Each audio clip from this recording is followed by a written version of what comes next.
హే guys, welcome back.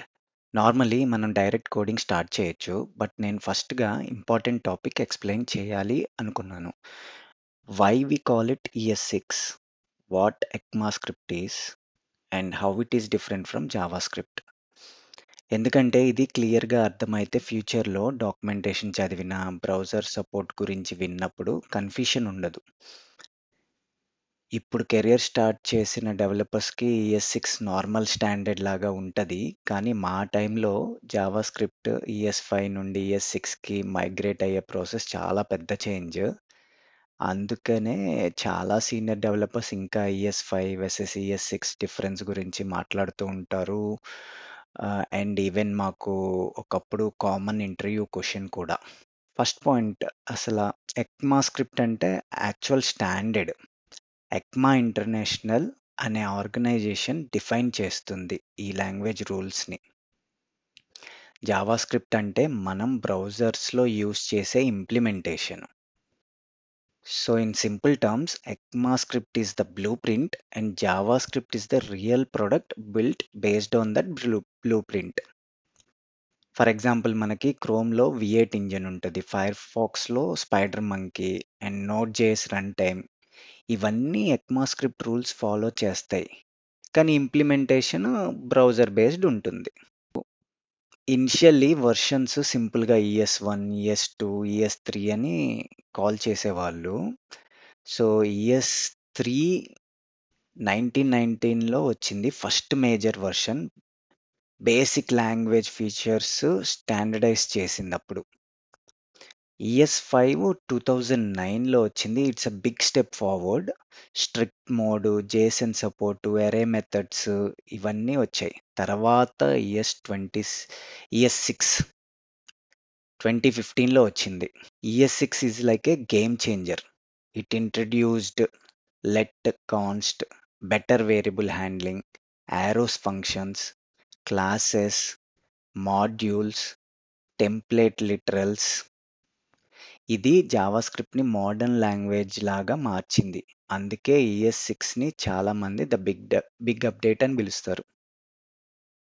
So, versions after ES6 తర్వాత naming convention change చేశారు. Instead of ES7, ES8 ECMA decided to release years based versions.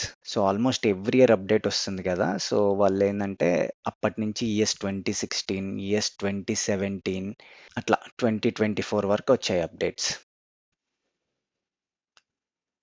So after ES6, most updates are small incremental features like async await, optional chaining, nullish coalescing ఇవన్నీ. Even though ES6 and above features are common now, some older browsers still fall back to ES5 compatibility.